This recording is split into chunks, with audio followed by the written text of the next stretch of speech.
Welcome to RetroLogic episode 80. I'm Dan Caporello here with John Cummins and Sam Wagers. And guys, I am terrified to solder my Game Boy Advance. I'm absolutely terrified. I don't know what I'm doing. I've never soldered a thing before in my life.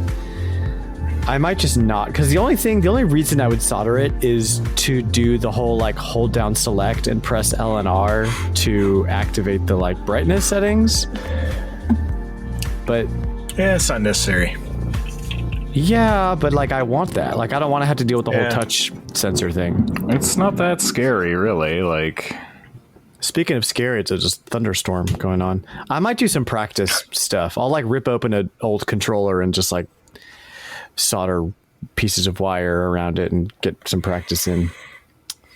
Practice boards are very good. I mean, that's how you get used to making joints happen. The biggest mistake people make with that is not getting everything the same temperature. You know, doing a cold solder, which leaves a seam, which could be bad contact. That or just using way too much and shorting everything. Yeah. I'm definitely going to hit YouTube before I do anything. Pretty hard to do if you have any awareness of what's going on.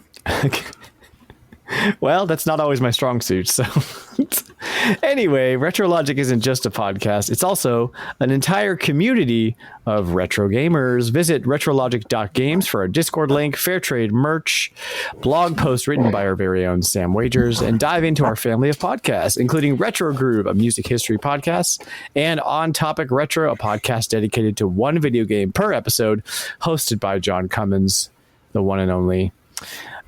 Speaking of John Cummins, John, you've got some exciting stuff coming up on Topic. It's a tongue twister.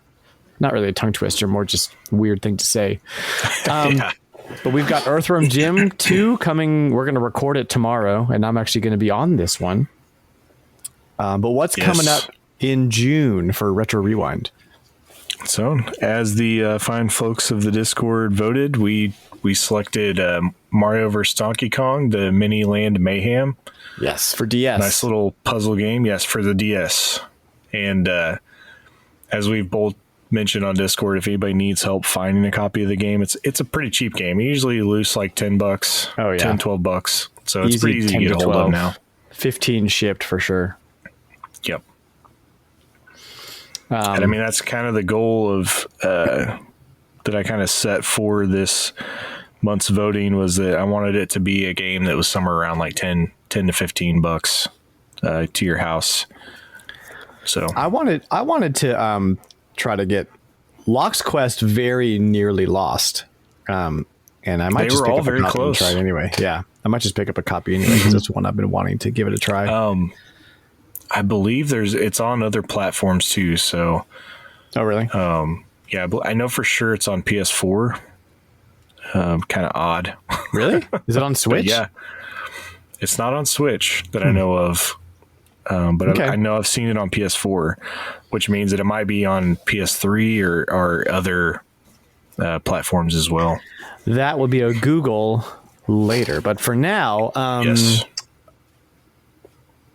Let's do our icebreaker. What did y'all buy? What did y'all play this week? And then Sam, why don't you start? You've got some stuff going on. Yeah, I bought 2 games in the past since the last podcast. Evolution Worlds on the Gamecube, that just came in today.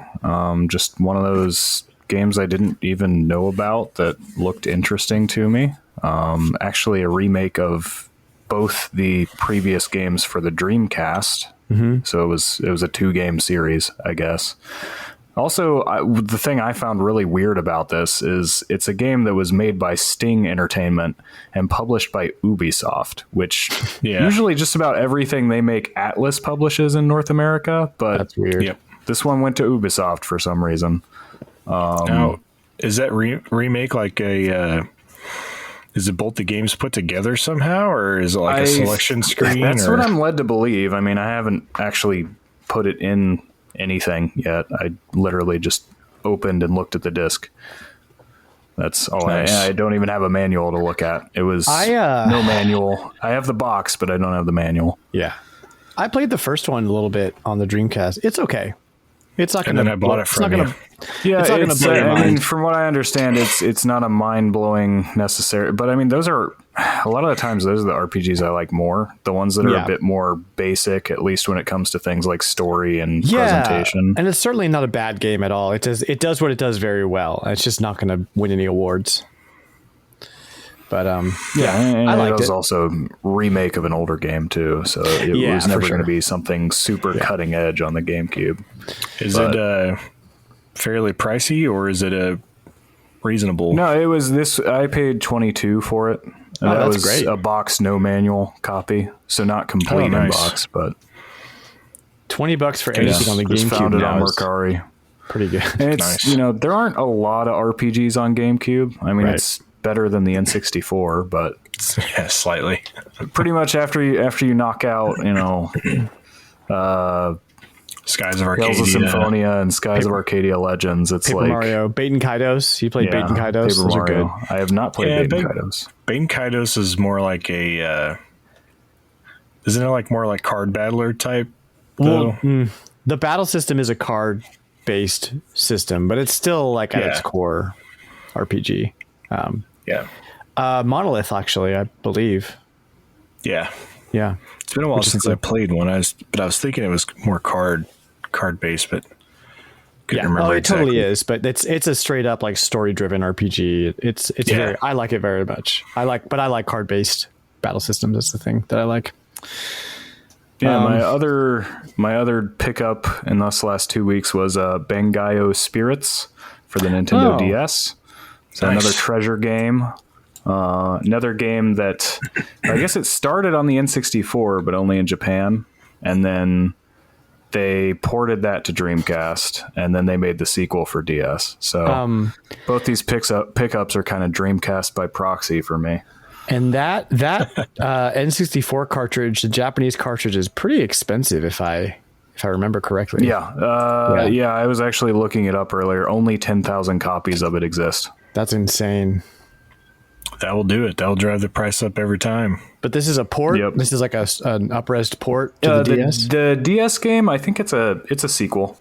Okay, so it's spiritually. But yeah, it's the game, same yeah. kind of gameplay. I've seen I'm a little seeing bit it here of for like $35, which beats whatever you're going to pay for the N64 cartridge. So Yeah. sweet. Yeah, and as for what I've been playing, Rogue Legacy 2, I think I actually started this a while ago, but pretty much wrapped it up. There is a lot. You can New Game Plus that thing forever. There's a lot of incentive to as well, but I feel like I've got my fill of it. I finished New Game Plus 2, and I was like, you know what? I'm done. Because it'll keep leveling the enemies up until you like max out everything, which takes like forever. And you can keep unlocking stuff. Like there's certain drops you get, like souls every time you beat a boss, that you only get the first, each time you beat a boss, each New Game Plus. So like you can get like alternate weapons for every class, which is really cool. But you can also find those in the castle every time. They go away when you die, but so I've at least had a chance to use each of them, and I unlocked a couple of them. But a lot of fun. I kind of got sucked into it, but it's one of those that like it's really easy to get like addicted to, and then you kind of feel good about just putting it down. You're like, okay, I need to just step away from this game. So yeah, I'll probably wind up playing it again maybe sometime, but for now I'm like, nope, no more Rogue Legacy. No more Rogue Legacy 2. And then playing some Game Boy games. Solar Striker. I know our friend Chris was asking how I was liking this. It's a lot of fun. I didn't beat it yet though. I made it as far as stage 5 once. I wish I could say more about it because it's good. It's a vertical scrolling shoot 'em up for the Game Boy, Yeah, and it change. does exactly what it needs to. I will say that I appreciate how, and it's weird because in a lot of ways, like the weapon upgrades are very unimpressive. I haven't played a ton of shoot 'em ups, but they usually get really insane. But I actually like that about this. And you go from your single laser to a double laser to a triple laser to a big double laser. And instead of all that, like getting homing shots and, spread and ways that you can cover the whole screen in your own projectiles, it really makes it so that you stick to the fundamentals of aiming at stuff that's in front of you, which also means that it doesn't feel like such a big loss when you lose a life and get downgraded on your weapon. That's nice. And it just moves you a step back. It doesn't reset you to 0 either. So Nice. it is a lot less punishing than a lot of shoot 'em ups, and I do appreciate that too. That might be something to pick up for me. I've been on a Game Boy kick lately. It's pretty well known for being a simple shoot 'em up, like at its core. It wasn't a game or a genre defining game even at its time. Like it was known to be pretty simple, and it's Nintendo, so it's first graphically party, right? really simple, but I think I can tell that they did that so that it would run really smoothly on the Game Boy, which it does, which is something to think about because the Game Boy is not, a lot of horsepower. Powerhouse. But yeah, and I also, on my 3DS, out of all the Game Boy games I've been playing, for whatever reason, just started playing Kirby Star Stacker. And that's been a lot of fun, a lot more than I expected to. I'm really close to, thanks to being able to save state, which the game does allow you like infinite continues for each stage, but I mean, just the patience to get through the insane difficulty, which is 50 stages back to back. And most of those, even if you don't have to restart by failing, can take, 5 to 8 minutes to clear once you start having to clear a lot of stars, unless I think for the late stages, you also have to be lucky, not just good. Because you can, if you get a full clear, you do clear the stage. Otherwise, DDD tells you like, you need to clear like 168 stars, and you're like, well, this is going to take a while. But yeah, it's fun. I didn't even understand the mechanics for a while, but it has a very good difficulty curve. Like, it's really easy to start out, and it ramps up very gradually until you get to insane difficulty, and then you're just like, what the heck? Like, when you first turn it on, I think I had one where I only got like 3 blocks, and the first 2 of them were solid blocks that couldn't clear anything. Yeah. And then like the last one just made me fail because there was nowhere to put it. Dang, and I was like, nice. Great. When you first turn that game on, like if you haven't read anything about it or know how it works, it's like, what do I do? Like, how do I clear? Yeah, and it's like, it's hard to explain, but once you understand it, it makes sense. Yeah, like, I mean, when you first get it, you want to play like a normal, like, like Tetris, like where you're just trying to... Or even like Puyo Puyo. Yeah, or Puyo Puyo. The thing is, you don't want to match them against each other. You want to match them across as many stars as you can. Yes. And that takes a little bit for your brain to adjust to. Yeah. But yeah, and the other big thing is I finally got around to starting Majora's Mask on the NSO N64 app. So sweet. I freed the first giant, so I've put a decent amount of time into the game. I'm liking it. Probably not going to be my favorite Zelda game ever, but it's definitely come on. It's refreshing to go back to that. It's like, it's weird. Like it's weird for me to play a game that's like so much like Ocarina of Time and also not so much different simultaneously. Yeah. I mean, you're playing the best 3D Zelda ever made, so it's a bit obtuse for me. Like, are you having any trouble figuring out what to do all the time? How far are you? I mean, I've been using a guide for the sake of getting masks. Okay. That's good. Abandon the guide when I go to dungeons. I'm like, just let me figure out the dungeon. And so far, there's only been one real dungeon, which was not very confusing, but it was the first one. Yeah, the dungeons themselves those are great. Yeah, they're not too complicated. Now the mask stuff, like there's some particular masks that like if you didn't have a guide, you would probably never find. You would never get. Yeah, and that's like my understanding of this. And I want to get all the masks. I don't really care about pieces of heart. Like I'll get the ones that I happen to get, but I've never been one to 100% Zelda games because I'm like, why would I need more heart containers? Yeah, you don't need them. It's really not that rewarding to get them all. This is the game, and I've probably said this before, but this was the game that really I attached to in the Zelda series as a kid. Excuse me, which is kind of weird because like how weird it is, and like all my buddies were like, "Oh yeah, Ocarina of Time is the greatest," and like this is the one that I got and played through pretty early on. I 100%ed it except for one heart container that I could not find, even with a guide. Like, oh man, to the point where I spent hours going back through the guide and like going to each location, and I'm pretty sure the game had a bug where I collected it and it didn't give it to me because I literally went through everything. I had the guide, so and I never could find it. Have you tried to go back to the game and like?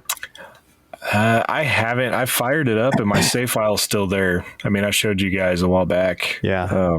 I have everything except for that one heart container still. Man, it's crazy. That's crazy, man. I'm sorry. It's enough to drive you crazy. Yeah, for real.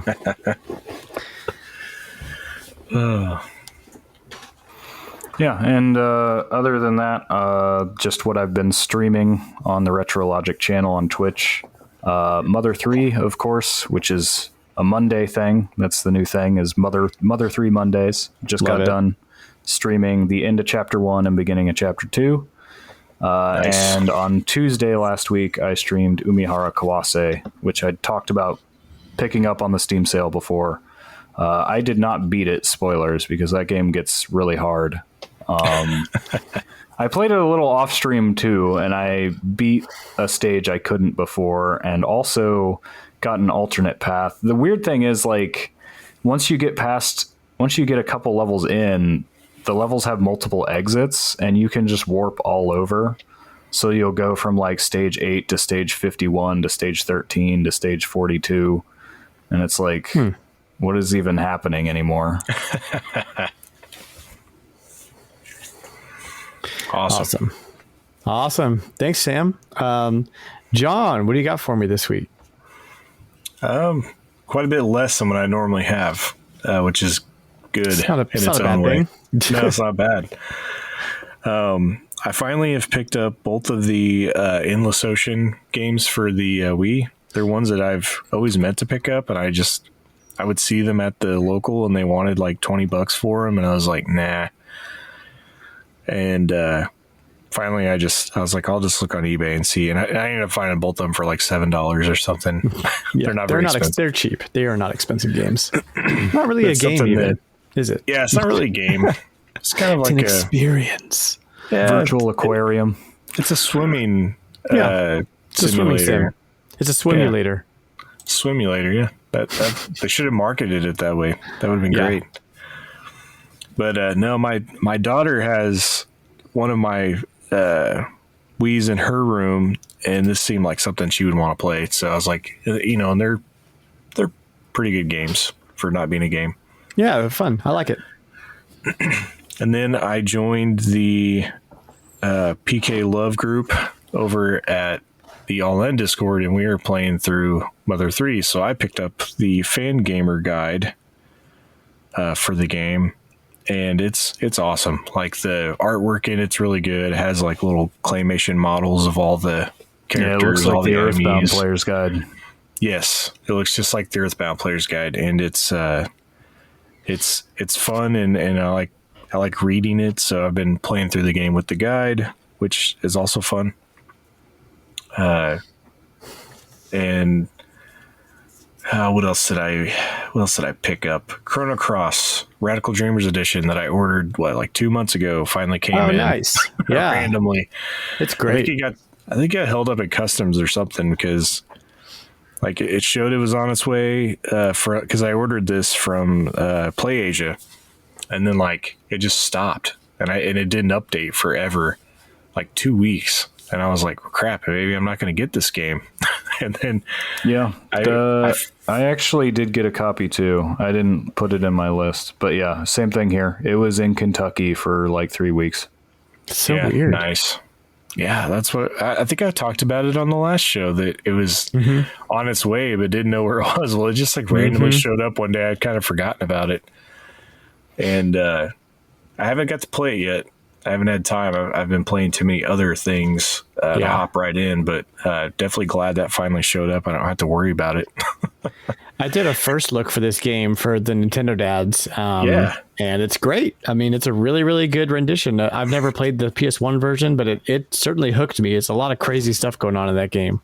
So, yeah, I've played some of the PS1 version, but I have not played any of the Radical Dreamers stuff because it was on the Satellaview, right?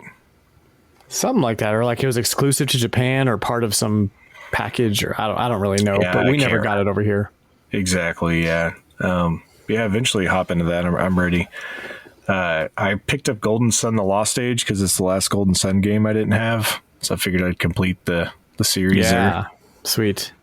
And got a really good deal on it too. It has like just a little corner kind of wrinkled up on the sticker, and for whatever reason I got it for I think like $15 cheaper than normal because of that one little defect. I was like, I'm just going to play it, so not really worried about it. And then finally, I think I ordered this, I think I don't know, it's been at least 6 months ago for this too, but I ordered the First 4 Figures, the Hylian shield from Breath of the Wild. And it's really nice. Statue with like a light up stand, and it's super highly detailed. I'm pretty happy with it. It's another one though that I think got held up. We're on a boat.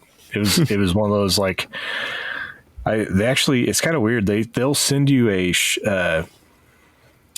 tracking number for the container that it's in, like when it ships from overseas. Crazy. Yeah. So I got the first one they sent me this tracking number, and I was like, oh sweet, I'm about to get it.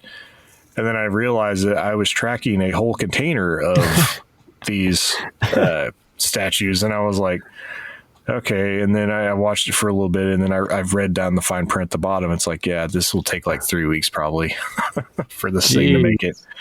So then I finally got the updated with the new tracking number for UPS.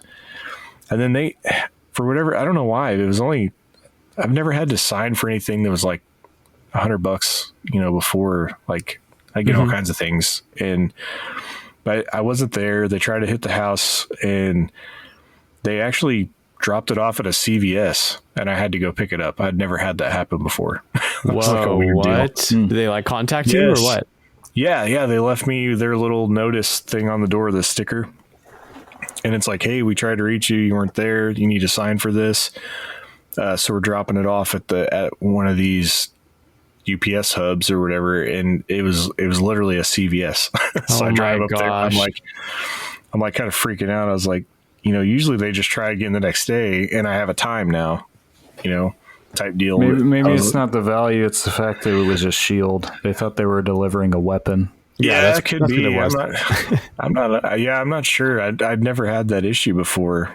Most time the only time I sign for things is like documents or stuff like that. I've never had it be a toy.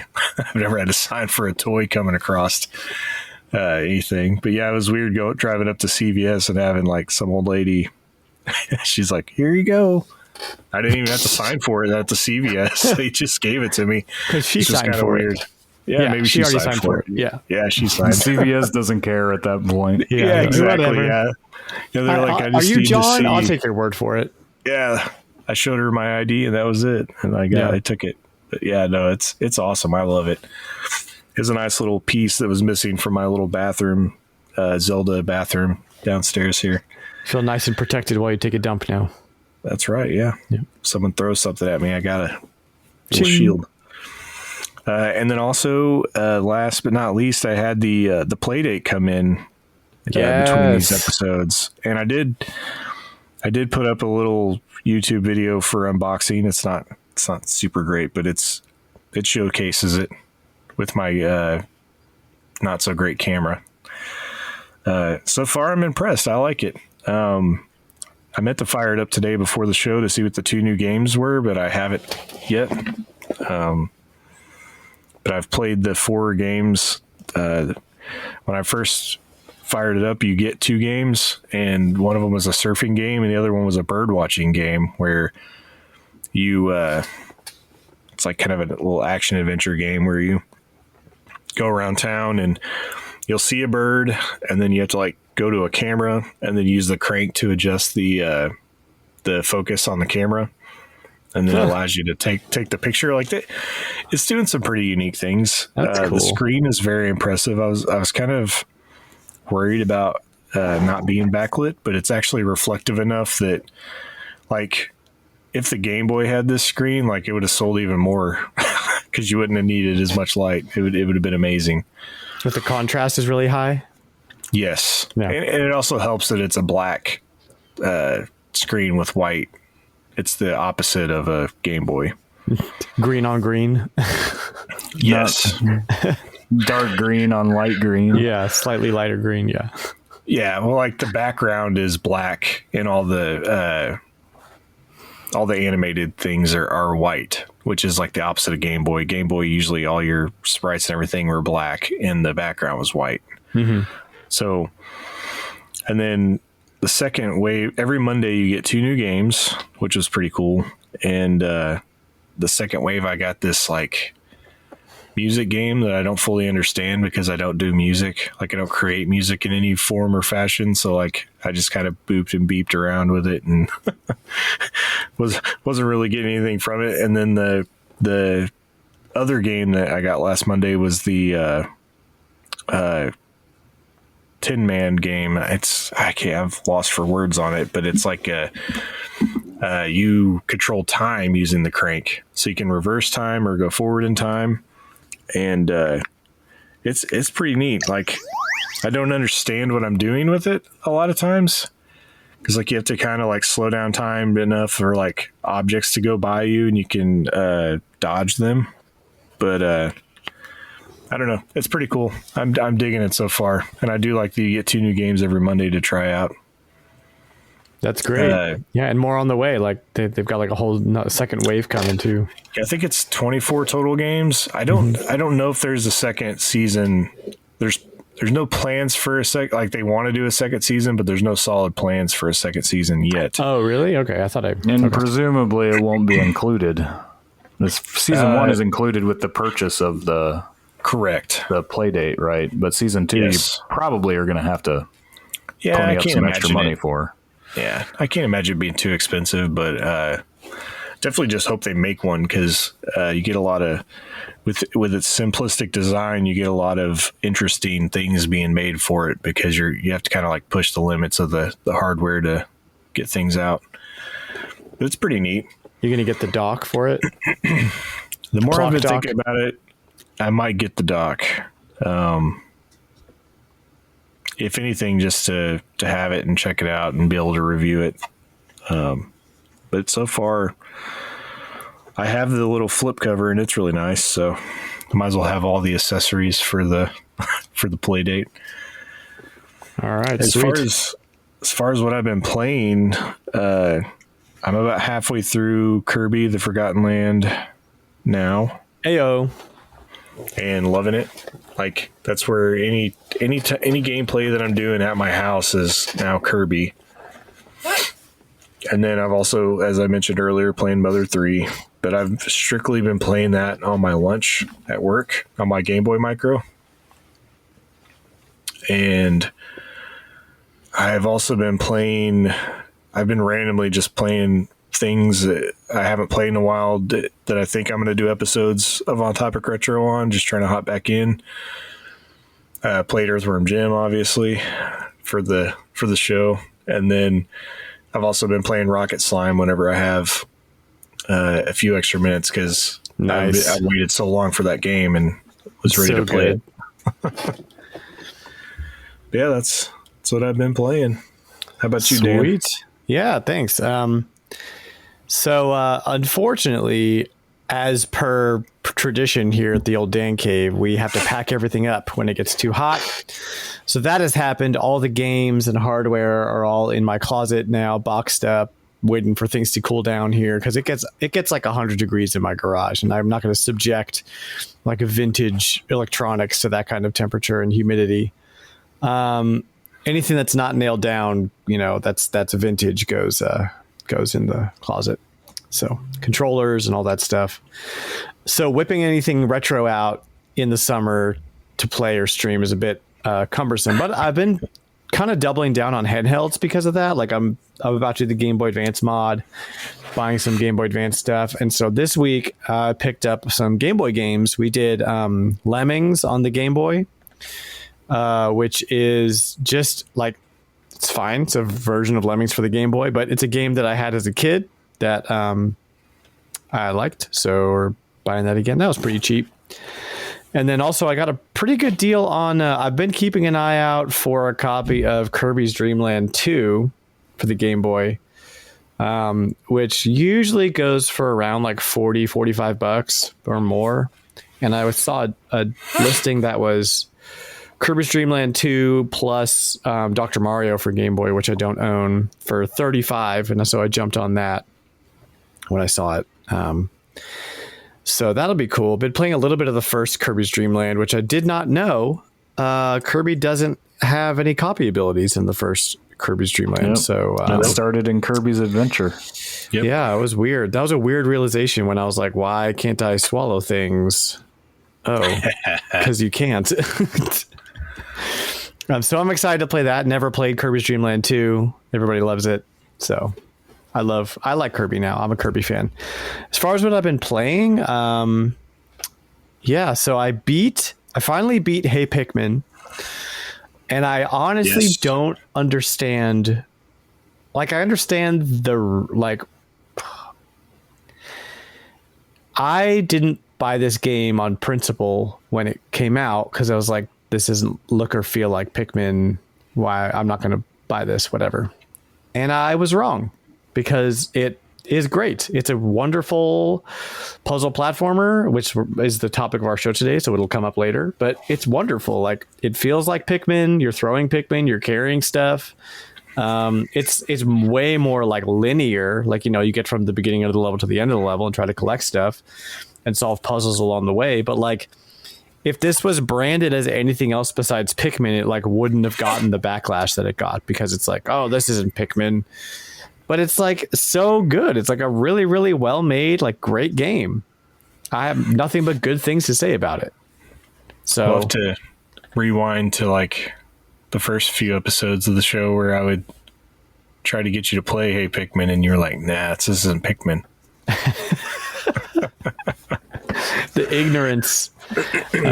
So we're going to do a Chibi Robo Ziplash next and see if lightning strikes twice. But I have a feeling. Probably it's not going to. Yeah. Well, I don't know. I mean, Hey Pikmin surprised me, so who knows? That game gets hated on unnecessarily now, and I got mad at the last episode of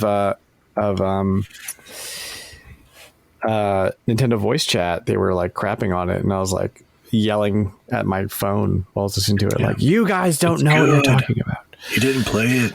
Shut up, Brian Altano. Been also just doing the normal stuff, still playing through Kirby and the Forgotten Lands with my son.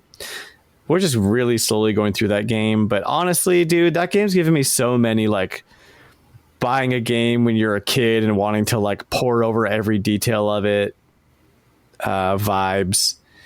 I love Forgotten Worlds. It's high on my list as a contender for Game of the Year right now. It's so good. I'm absolutely loving it. Playing a little bit of, just playing the normal stuff, playing some Turok on my Switch. Everything's Switch right now, or handheld retro because of the garage. But I have one more pickup actually. Finally, my copy of Chameleon Twist 2 came in. It looks great. I haven't had a chance to test it yet, but that was a necessary purchase for the collection, being the rare Chameleon Twist fan as I am. Happy to have that finally. I'll probably won't even pop it into my system until like the fall, because everything's packed up again. But that's about it for me. what do you guys say we play some Price is Retro?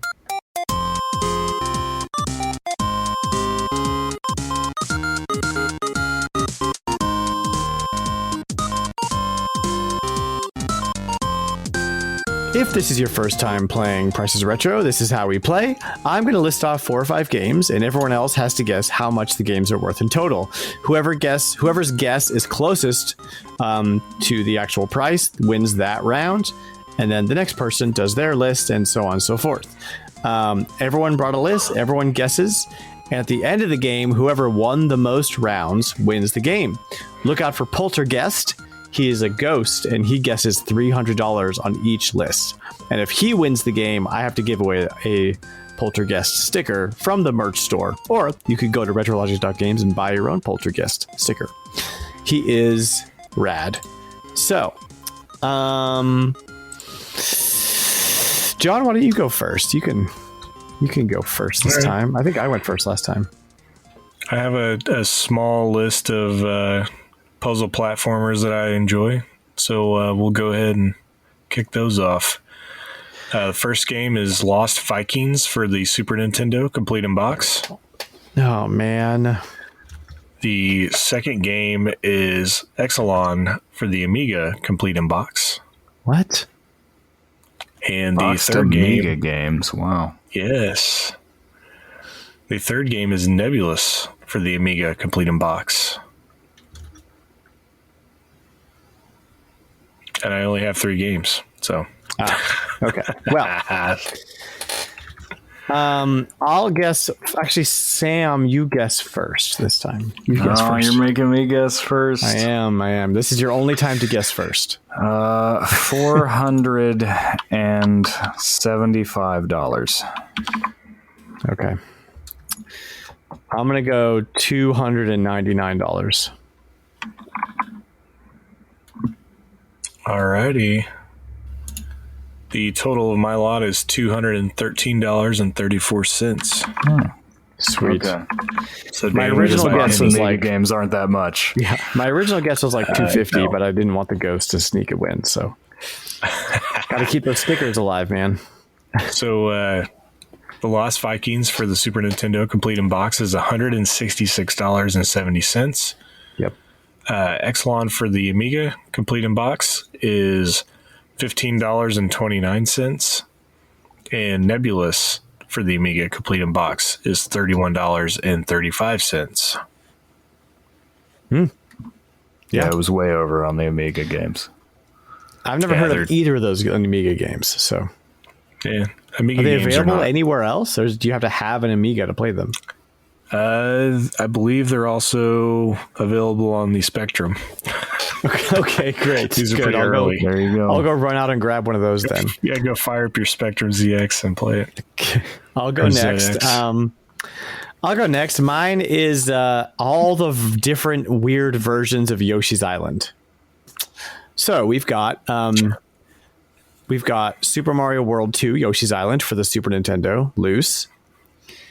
We've got Yoshi's New Island for the Nintendo 3DS, complete in box.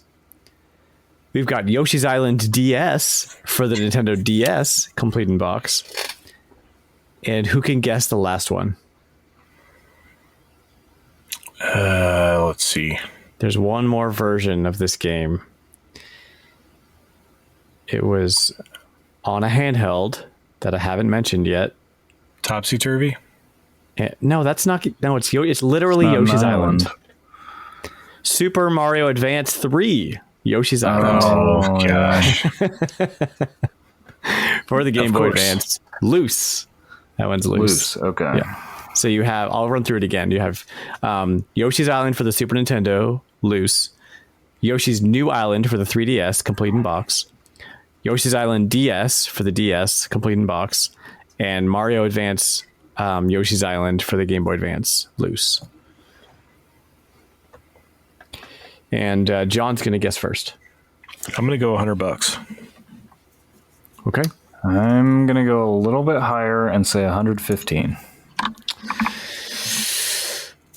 Wow. Okay. So the actual retail price is $100.38.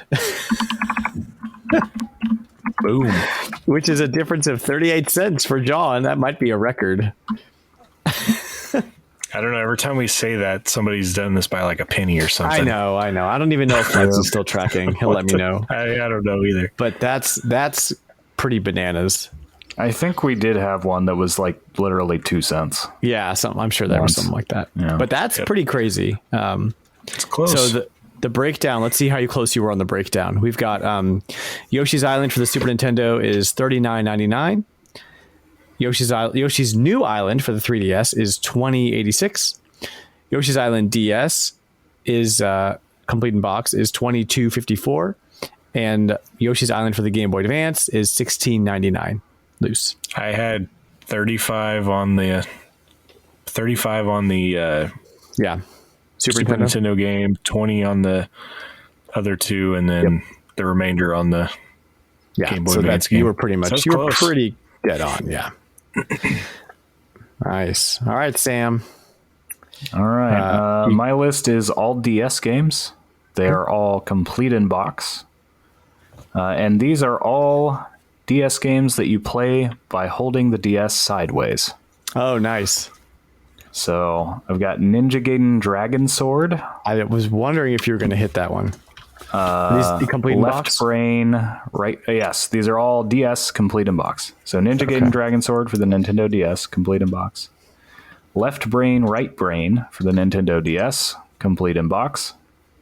Guitar Hero On Tour Modern Hits for the Nintendo DS, complete in box. And Planet Puzzle League for the Nintendo DS, complete in box. Okay. I don't know how much the Ninja Gaiden game is, but I'm going to guess first, and I have a feeling it's pretty pricey and everything else is dumpster trash. I'm going to guess $125.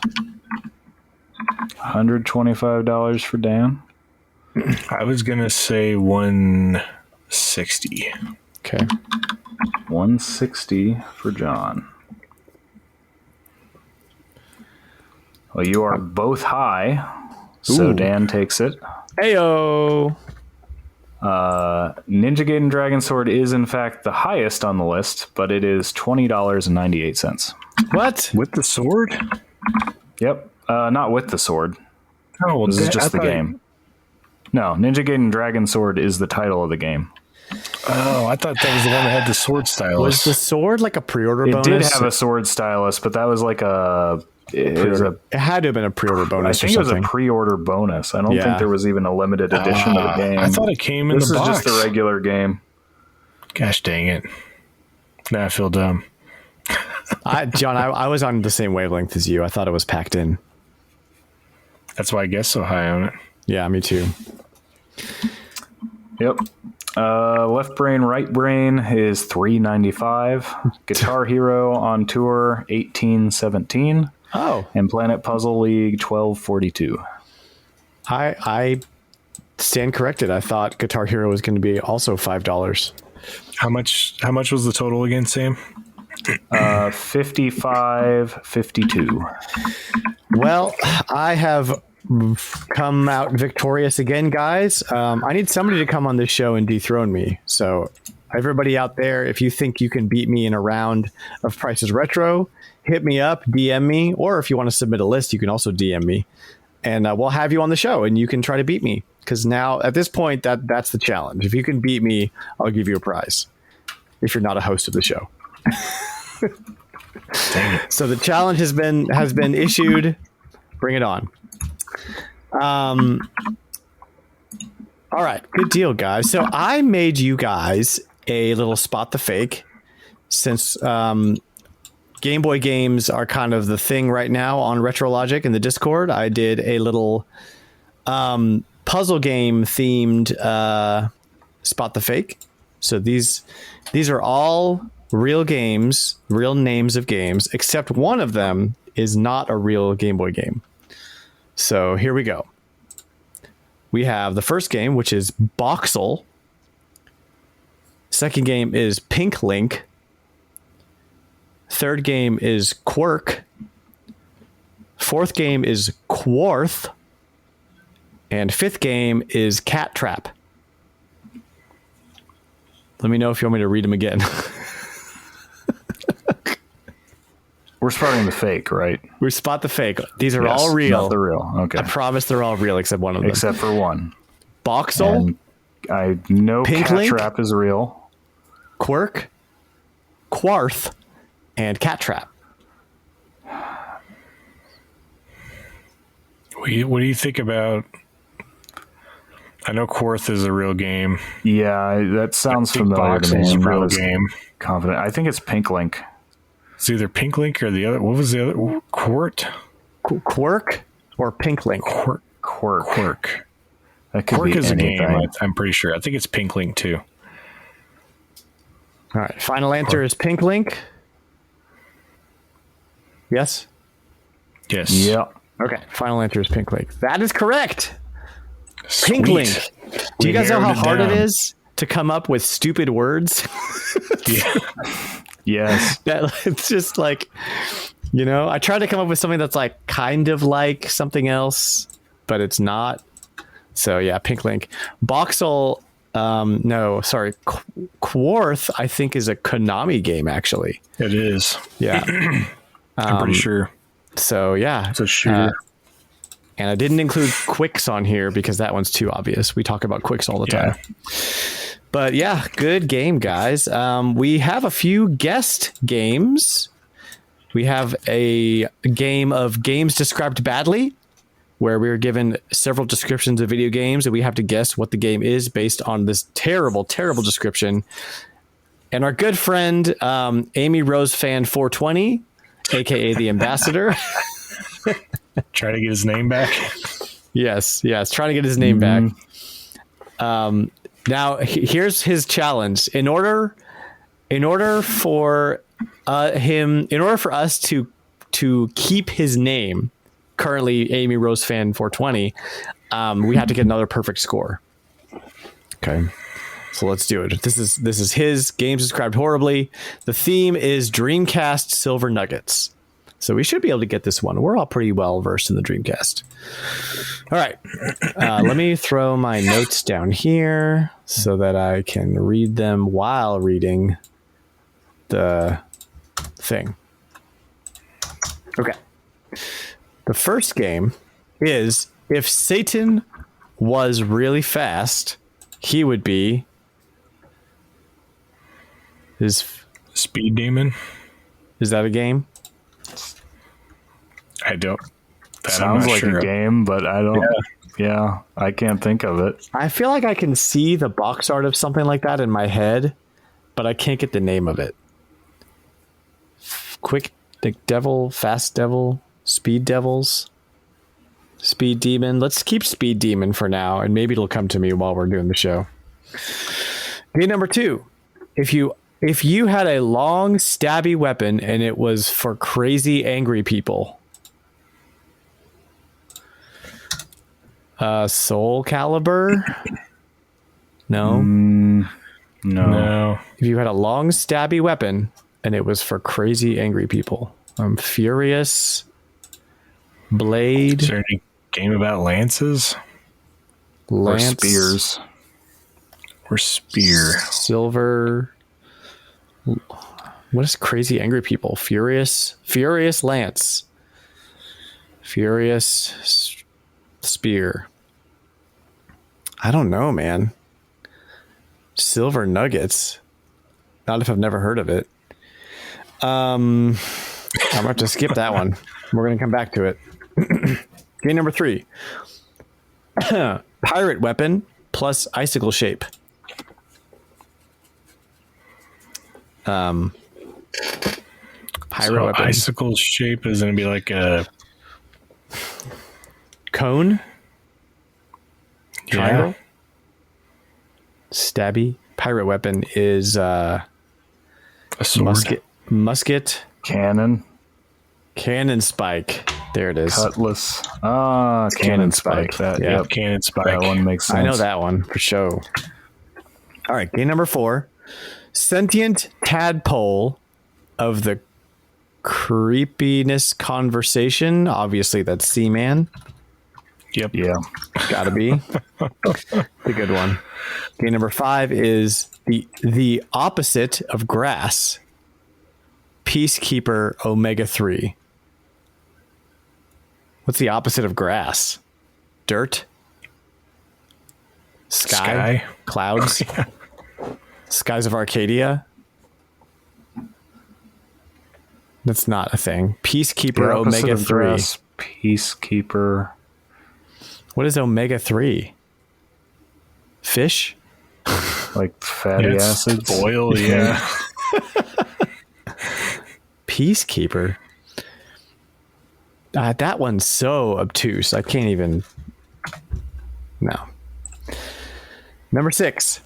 Color of Depression and Bee Defense. Blue Stinger. Yep. Well, guys, we only have 3 of these 5, or 4 of them. Actually, we're going to go through the 3 that we're questioning. The first one is, if Satan was really fast, he would be, and we said Speed Demon. I'm going to keep it because I can't think of another one.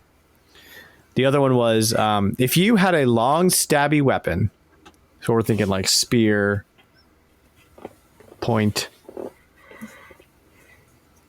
something like that, stick, and it was for crazy angry people. Furious Blade.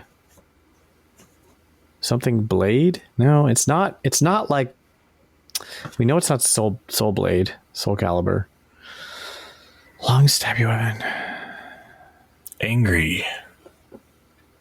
Furious. I can't think of a. What's another synonym for very angry? Angry people would be like Enraged. Or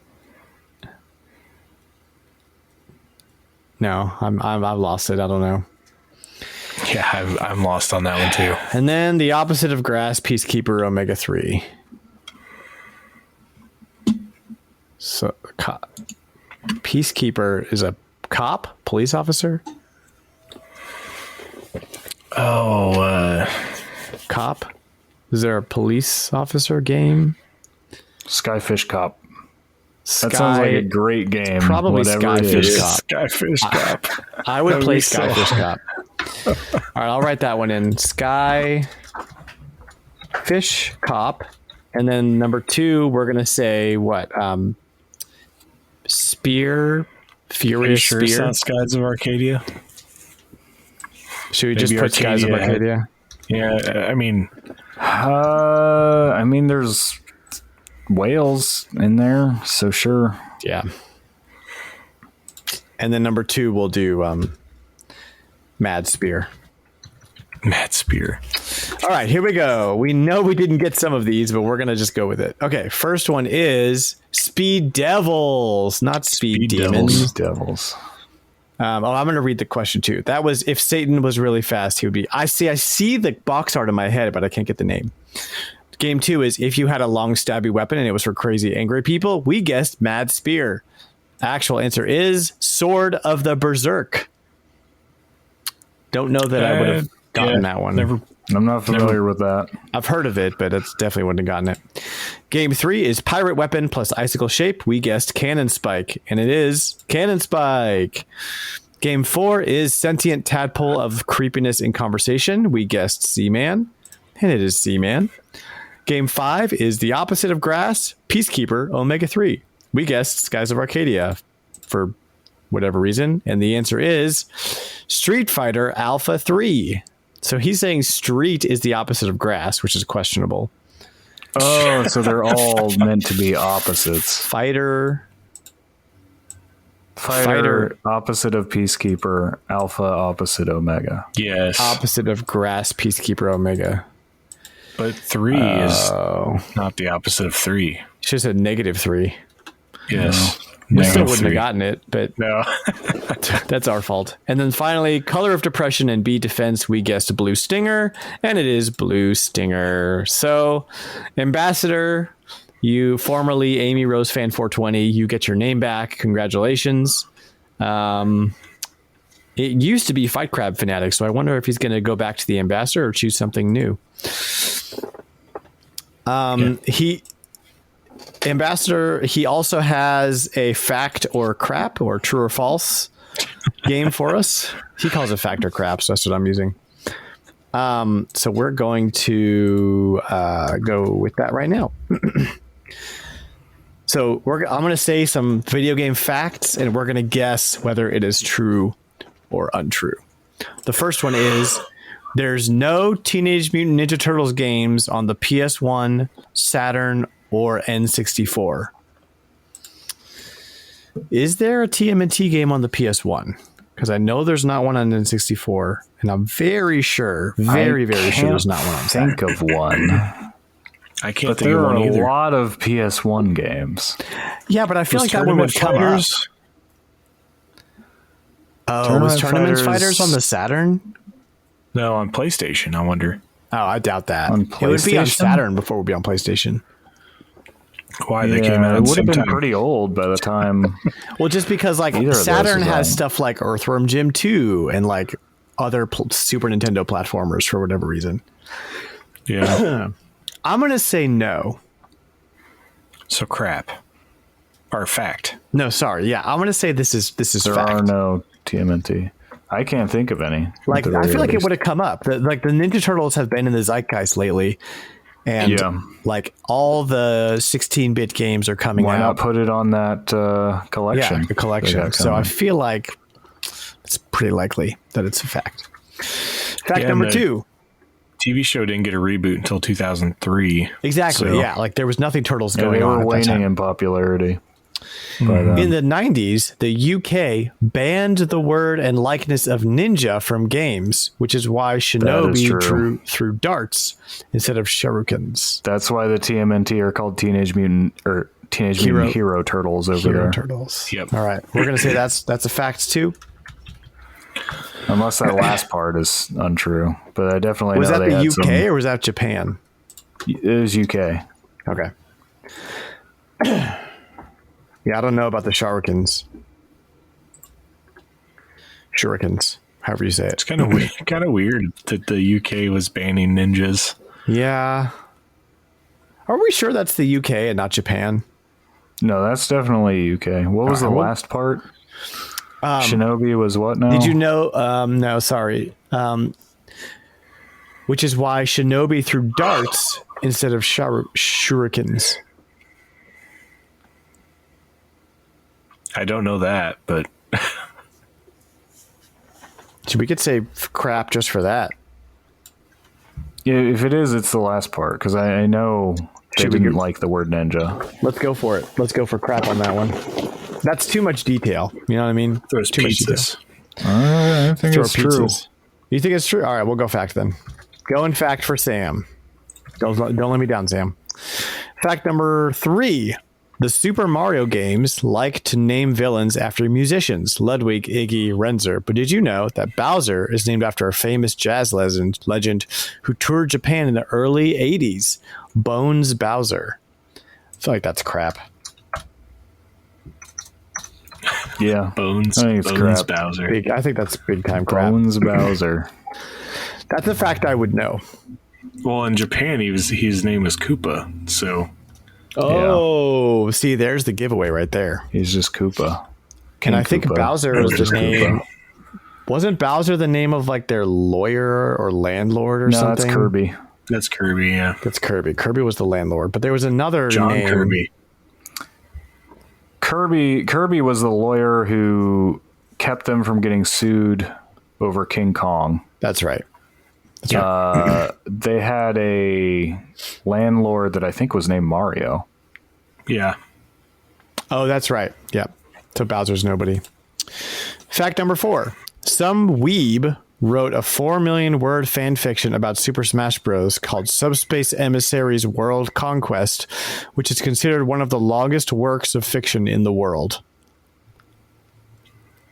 Wait, how long did he claim it was? 4 million words. I have no way of Million. knowing if this is true. This could literally go either way for me. 4 million's a lot is of quite a words. bit. That's Yeah, crap. that's a lot. Yeah, that's Crap it. I mean, people have a lot of time on their hands, though. yeah. But like, what's the average? If he word just count said on it a was the novel? longest work of fiction, the fact that he said 4 million, yeah, no. Okay. All right. We're going to go crap on that one. Fact 5. Before the Arkham Asylum series came to the Xbox 360 and PS3, Rocksteady was going to put Batman in a funhouse theme park run by the Mad Hatter and Joker. That seems like it might be true, but I have no way of really knowing that. Anybody know anything about that? That sounds... Is a Mad Hatter a Batman villain? Yes. Yeah. He's a minor Batman villain. He eventually showed up in the Arkham series. I'm going to say true on that one. That just sounds like a fact. Sure. Why not? Fact number 6.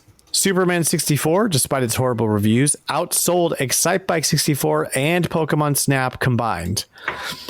I actually kind of believe this one because I remember the hype around that game. And how hard it was to get rid of a copy. Yeah. It was bad and everybody had it. That's why it has the reputation it does. The only part of this that to me is a little weird is the Pokemon Snap part, because Pokemon is hard to outsell. Yeah. And Pokemon Snap, I don't think sold all that well, though, because it wasn't a traditional game. That might be true, too. I'd be willing to bet this is true. I'd be willing to. Yeah. I'd throw a bone at fact at this. All right. So that is all of the facts. So we're going to go through them and see how we did. Fact number 1, there's no Teenage Mutant Ninja Turtles games on the PS1, Saturn, or N64. We guessed that it's true. The answer is it's true. It's the world's greatest oversight. Indeed. Fact number 2, in the 90s, the UK banned the word and likeness of ninja from games, which is why Shinobi threw darts instead of shurikens. We guess that this is true, based on Sam's recommendation. And the answer is, it is true. Shinobi had to throw darts in the UK like a Bally football fan going to his favorite pub for a pint. Bally? Is that a word? Yeah.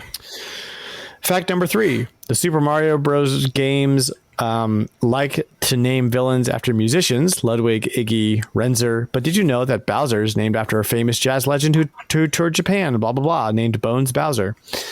We guessed that this is crap, and he says it's crap. The first sentence is true, but totally made up Bowser's name. Please do a retrospective of Bones Bowser on Retro Groove. All right, Liam and Adam, that's all you guys. Fact number 4 is some weeb wrote a 4 million word fan fiction about Super Smash Brothers, and it's the largest work of fiction in the world. We guessed this is crap, and it is in fact true. You can read this poorly written fan fiction online for free. We're gonna have to get a link to that. I'm gonna go ahead and just put a. Do you really want a link for that? Yes, I do. I want to confirm. I'm gonna count the words myself. The word count the words. Oh, that one we got wrong. It might come up short at 3,900,000. No, that will not accept that. Write another paragraph. All right. Fact number 5. Before the Arkham Asylum series, Batman was put in a funhouse theme park run by Mad Hatter and Joker. We guessed true. And the answer is that's crap. Not true. The truth is actually stranger than fiction. The original creation was supposed to be set in Victorian England, and Batman was hunting Jack the Ripper. Well, that's a thing. And fact number 6, Superman 64, despite its horrible reviews, outsold Excitebike and Pokemon Snap combined. We guessed true. And it is untrue. He made it up. I couldn't tell you Superman 64 sales if you had a gun to my head. Well, how does he know it's not true? He wrote it very, very, very confidently, and we fell for it. I don't know. Maybe it is true. You have to look it up, John. But before you do that, go ahead and read us your trivia card before we round off this section of the show and go to our show topic. Alrighty. So the EA Sports video game series Madden NFL was named after who? John Madden. Madden. Yeah, yeah. Which game was the first Super Mario game to feature 3D gameplay? Super Mario 64.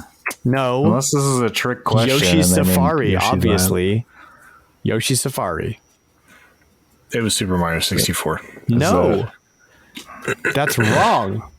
Yoshi's Safari isn't a Super Mario game. Yes, it is. Who do you think's riding Yoshi? Game. Who's riding Yoshi? Mario. You are. Yeah, you're playing Mario and you're shooting stuff in 3D. I protest this trivia game. I know I'm right. Okay, before my voice totally disappears. Oh shoot! How do I paste the thing? We're going to go into our show topic. Allegedly sold over 500,000 units. I feel like that doesn't match Pokemon Snap. No, definitely not. Pokemon Snap probably sold over 1 million. Over 2 million. Yeah. Or wait, no, sorry. That's new Pokemon Snap.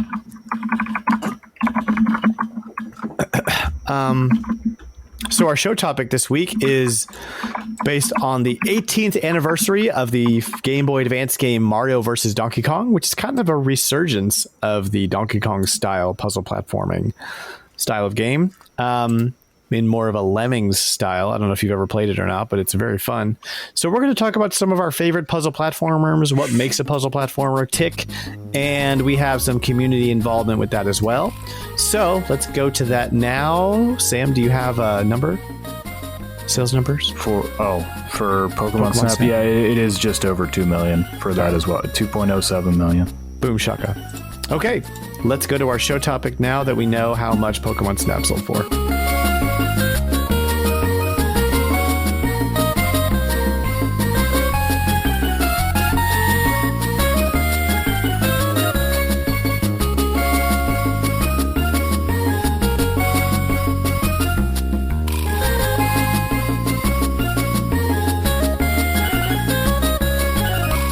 Welcome back to the show. We are talking Mario vs. Donkey Kong and puzzle platformers.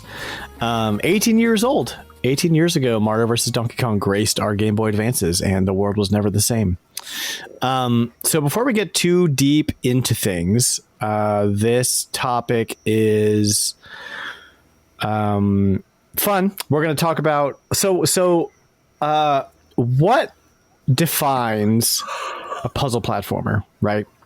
As opposed to like Mario, which is not a puzzle platformer, just like your average Joe Schmo platformer. Like what are some characteristics you would use to describe specifically a puzzle platformer and not like platformer? Puzzles. Yeah, there has to be like an order of operations to the level. Yeah, and I think one of the things that I did just to kind of also answer the question since I asked it is that I put together a little like Venn diagram. You guys can tell me what you think about this. But like there's kind of like, if you break things way down, there's kind of 3 different kinds of platformers and they crisscross a little bit. But you've got like a skill-based platformer, which I would say like Mario Brothers is like skill-based. You know, it's purely... start here, go here, and just getting there is the only goal. You have combat platformers, which would be like a Contra. I would even say probably like Mega Man, because there's like the goal is not only get to the end, but like there's combat involved, and that's like a dynamic part of the experience. A lot of the obstacles are enemies and not just obstacles. Like I would even say something like Metal Slug is probably a better example, because there's no platforming in Metal Slug. It's more of a bullet hell, right? But it is a platform. I'm thinking Castlevania more than I wouldn't consider Contra. Those are running guns in Metal Slug. They're not really platforming games. There tends to be some level of platforming, but it's pretty. It takes a background. Yeah, maybe I'm just describing like I guess like side scrollers in general. Like your side scroller is either skill based, combat based, or puzzle based, right? if you have a side scroller. So probably Castlevania is a better example of that, combat based. Or Ninja Gaiden, or yeah, exactly. Which might be kind of, and then that's where they kind of cross, right? That's both combat and skill based. And then there's puzzle based, which is like Mario there might has some of that. It's just less. But for a puzzle based platformer, if you're going purely in that direction, there might not be any enemies whatsoever. It literally might just be like get to the end, like something like, I think Lemmings might be the purest example of a puzzle platformer where it's like there's nothing trying to kill you other than gravity and fire. Like you're just trying to get to the end. And actually, Hey Pikmin is also a good example of this, although that also has enemies. But it's very puzzle heavy. That game is. So it kind of depends on, in this Venn diagram, how much of each of these three characteristics, skill, combat, or puzzles, puts it in that category. And we're not here to like define what they all are, but we just kind of want to put a nice like container around what we're trying to describe here. So one of my questions for you guys is, were the first side-scrolling platformers actually all just puzzle platformers? Because if we start with something like Donkey Kong or Popeye, then like it's kind of both skill-based. I guess there's no puzzle elements per se. It's honestly more skill-based if you think about it. For Donkey Kong? Yeah. You're not really solving the only puzzle something. is the girder level where you have to figure out that you have to pull the lugs out or whatever to... It's kind of a puzzle when you're a kid. Yeah, a little bit. But now that I have this Venn diagram, I'm kind of looking at it and I'm like, oh, no, they were all... Like there were puzzle-based games back in like early arcade, but it was very... I don't know. Now I'm like, early arcade is kind of a struggle to find something as a platforming game. Yeah, right. Like Donkey Kong's one screen. Like that, Donkey Kong and Pitfall, I think, is also touted as like one of the very, very first platforming games.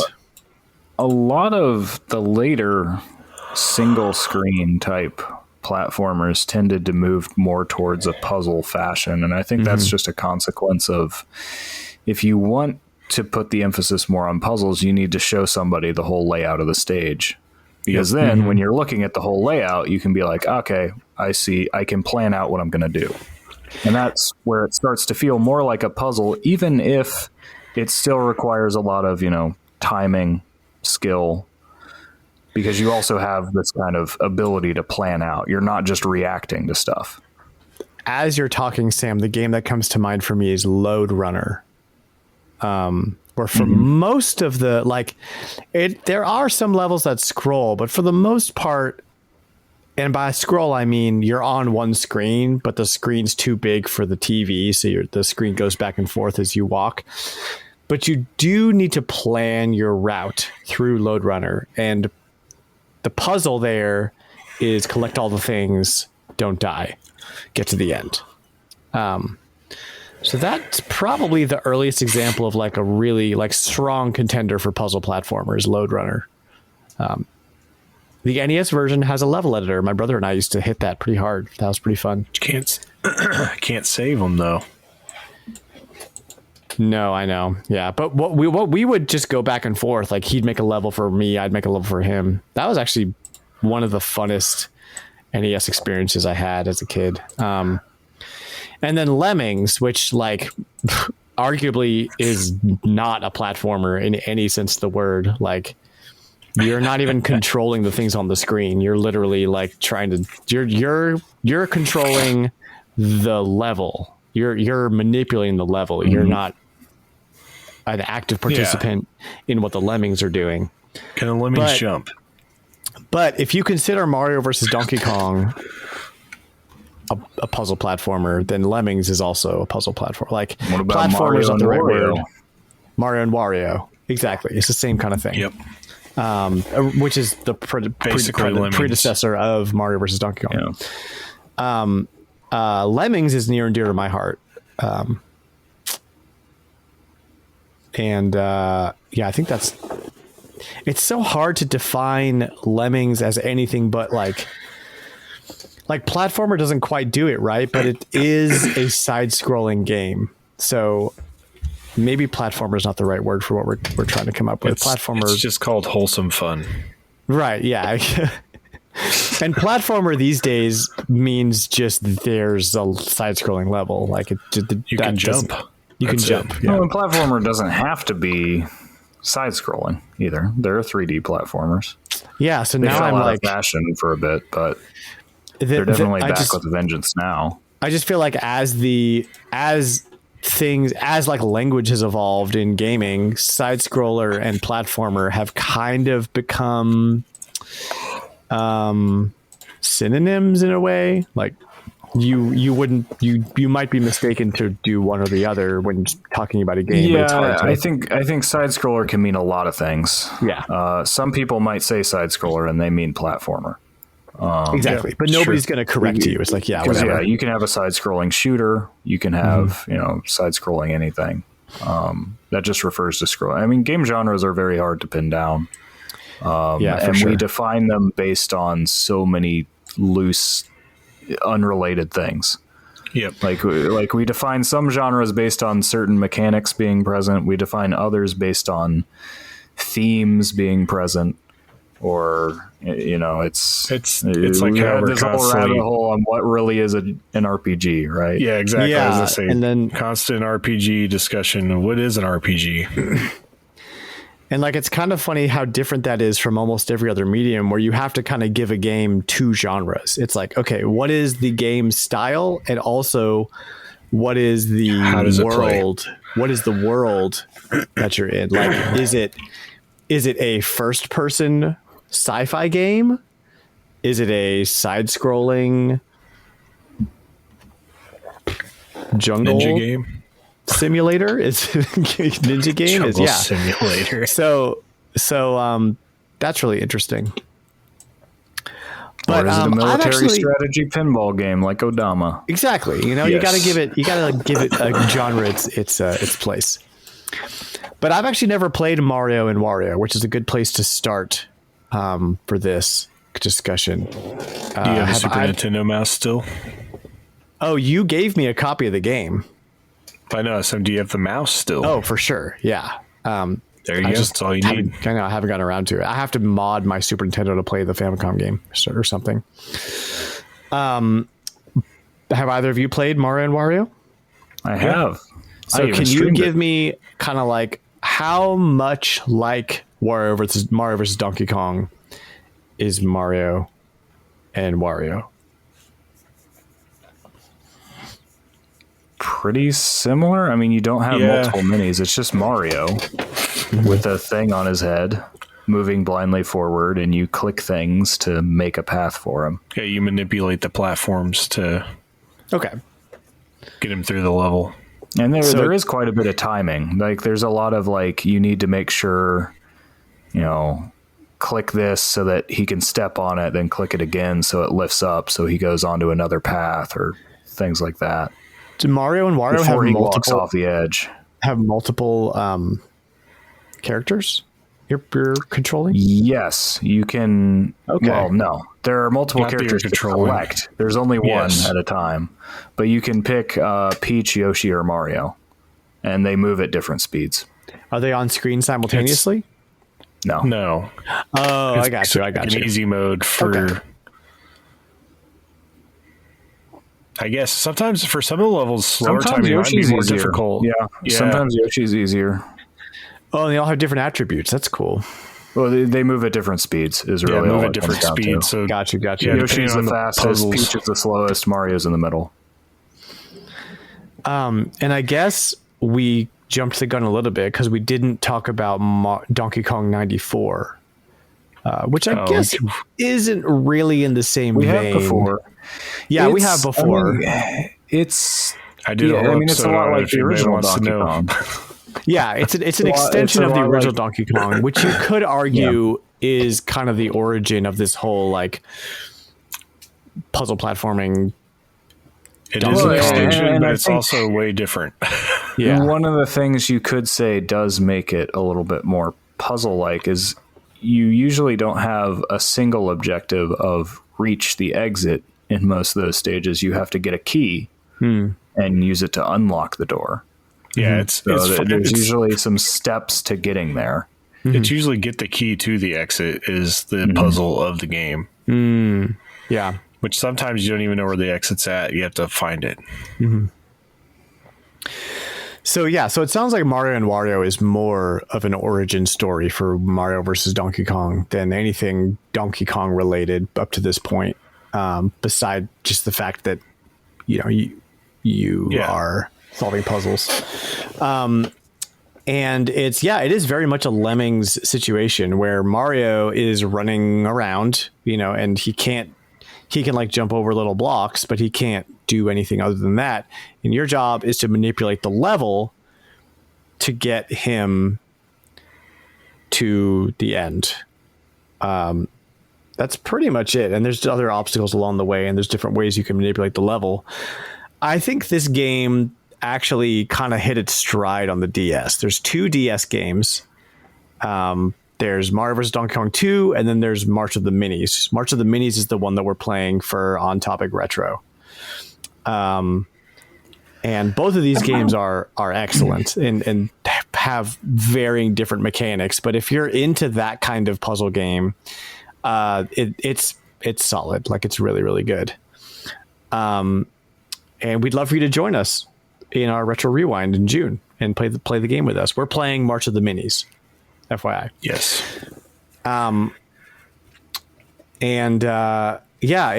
It's such an interesting genre. I'm trying to think of other games in the like manipulate the world to get the thing to the end type of puzzle.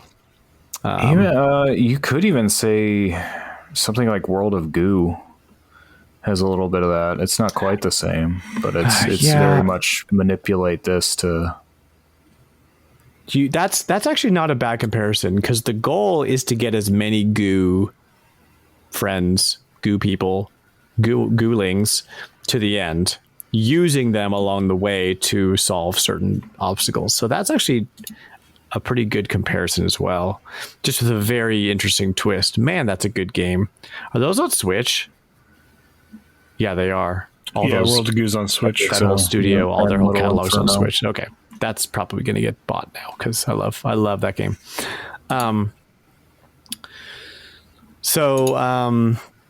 Yeah, man, what an interesting genre. I have a list of some games that I'm like, is this a puzzle platformer? So I'm going to throw some games out there, you guys, and you guys are going to tell me yes or no, puzzle platformer.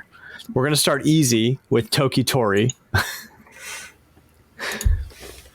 Which, like, I don't even think that game has enemies. Is there any enemies in Toki Tori? Have you played that? I have not played Toki Tori. Yeah, I have not either. So, guys, wrong people to ask. Toki Tori is amazing. It's all on Switch. It's very cheap. Okay, next game. Yeah, I'll have to try it. Pushmo. Puzzle platformer? I usually just call it a puzzle game, but I can see why you'd add platformer, because you are like using the pushing to climb up a thing. Yeah, there's like a distinct difference in puzzle game between I'm me controlling the board and I'm a character on screen controlling something. That like almost changes the whole dynamic. Does that mean Wario's Woods is a platformer? How much are you manipulating Wario? Like, well, Wario's Woods, you're Wario. A Toad. Or Toad, yeah, you're Toad. But Wario is just making stuff happen to you. Yeah.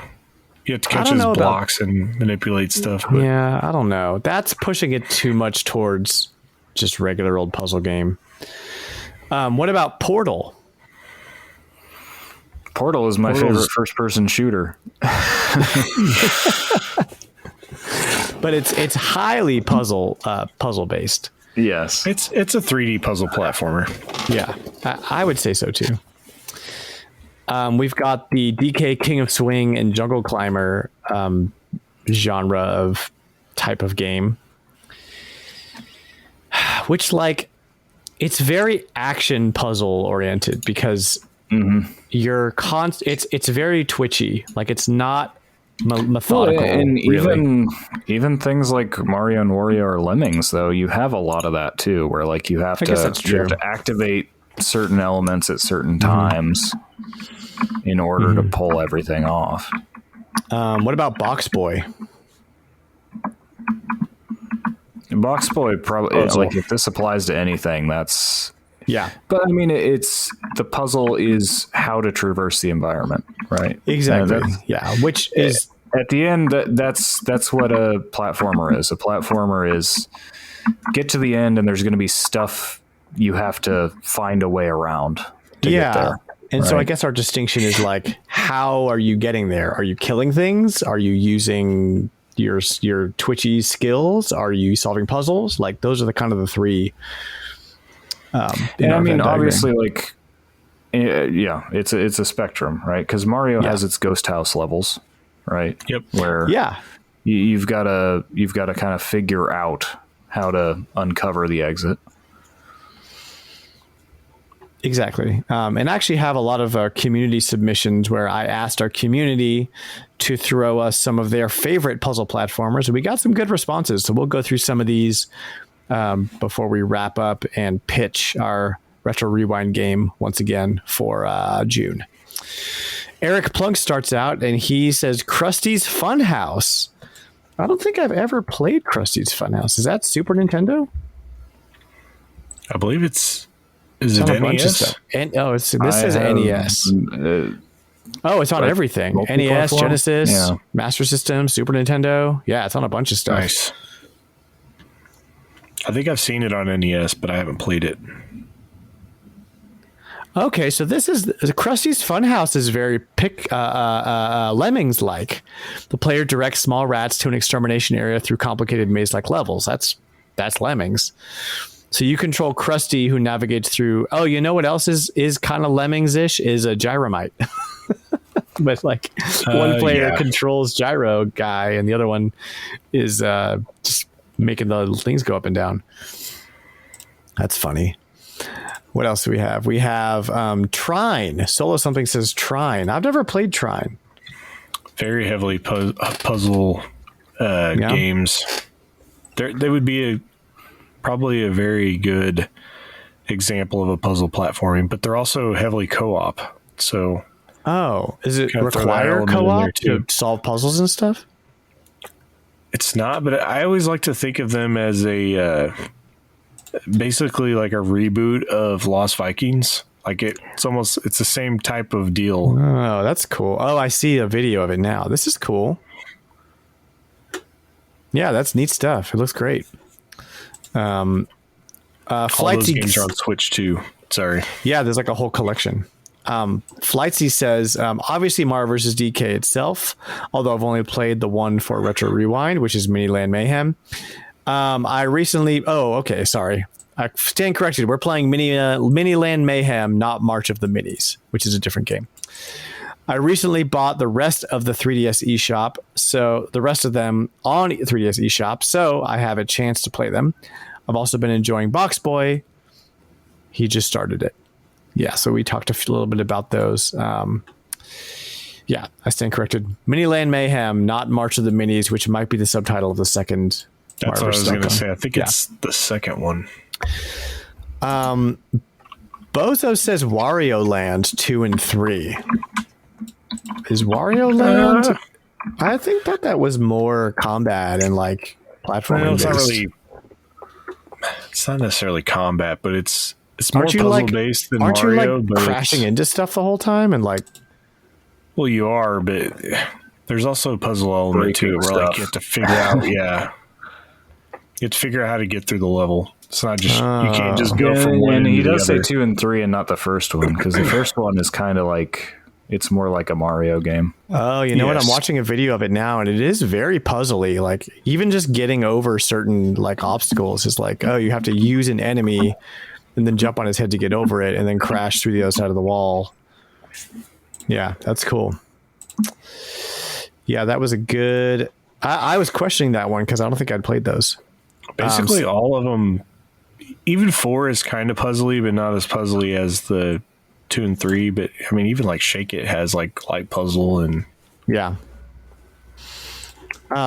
Steven's NES says the Bugs Bunny Crazy Castle games. I haven't played much of them, but playing it gave me Mario vs. DK vibes.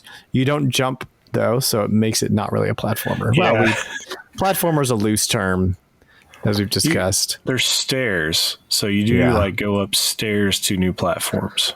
So what's the deal here? You got to collect all the carrots and avoid Yosemite Sam. Yeah. So this is this is very Lode Runner like. Another one I could put in this genre that you also can't jump in directly is Captain Toad. Yeah, that's a good one. Heavy puzzles there. Very heavy puzzly. Desolate Saturation says, my favorites are Little Nightmares. Thomas Was Alone, Human Fall Flat. Is Human Fall Flat puzzle? Thought that was like physics. I guess it is puzzle, physics-based puzzles. And Unravel. I also think Forgotten Anne and Gris are worth checking out, but they're more cool due to visual aesthetic gameplay. Yeah, some of these I wonder if they're like straight up puzzle. I guess Gris is not Gris so and much. Forgotten Anne are both platform also, but it's not like the main aspect of the game. Yeah. I mean, Gris is basically like playing an art. Yeah, and it's get from one end to the other. I don't know how many like puzzle elements are in that. I played a little bit of it, but the rest of them I haven't played at all. So that's cool. Some good recommendations there. Presto the Magnificent says, does Super Paper Mario count? Well, what do you guys think? Yeah. Definitely. It forgoes the typical Paper Mario battle system, like RPG battle system, right? It's all real-time combat. Is that right? Yeah, it's more like Mario combat. I mean, you just jump on stuff and it takes damage. Yeah. So I don't know about the puzzle. Like, it's not super puzzly. Yeah, there are, but the puzzles in there are less about the platforming. They're more like RPG puzzles. Okay. Like more like Zelda puzzles, or it's like, how do I solve this quest? How do I get this item from this person? Yeah. And you're it's kind of perspective based puzzles, which I would loosely consider that a puzzle platformer. Then, like, you're doing puzzles and it's a platformer. If Portal counts, then I might count Super Paper Mario. And finally, hey, it's Chad says, other than Mario versus DK, sorry, I did like Solomon's Key and never had played it until the Switch Online showed up. It was close like second place. Fire and Ice is a good one too. The Solomon's Club is the same thing on Game Boy. It is. Yeah. Fire and Ice, I would say, is probably a better game, honestly. It is a better game. I do like Solomon's Key. A lot of people don't like it. I still think it's good. Yeah. He's saying MDK, MDK is is a puzzle platformer, and I thought that was like heavy, like combat, like fast combat. Wasn't that a combat game? I think so. I guess there's some puzzles though. There's like some light puzzle elements. Side scrolly though, isn't it? No, that's like a full on 3D like adventure game. It might be pretty linear though. I'm trying to remember. I thought the original one was side scrolling. No, it was always 3D. I played it on PS1, probably. It's a very weird game. That is all for our community submissions for the topic. And keep in mind, we are playing as a community Miniland Mayhem on the Nintendo DS. A very inexpensive cartridge to pick up.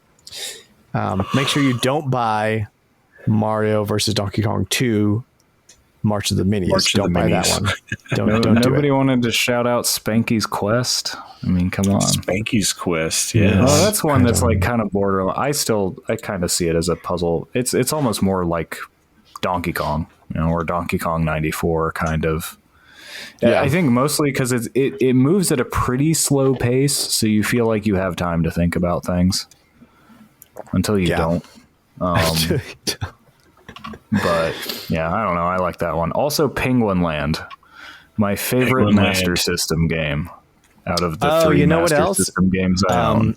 Bubble Ghost. Bubble Ghost, that's a good one. Yeah, I love Bubble Ghost. What about Mole Mania?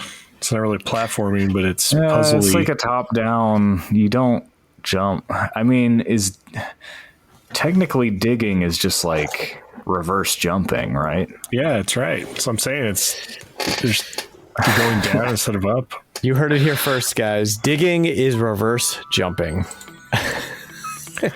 Hey, Mole Mania is an RPG when you think about it. If the opposite of grass is pavement, then digging can be the opposite of jumping. You're playing the role of a mole. It's a mole playing game. That's what it is. Mole playing game. All right. On that note, we're gonna end the show topic section of our show right here. We're gonna jump into our community couch briefly for some community topics, and then we will say goodnight. So stick around.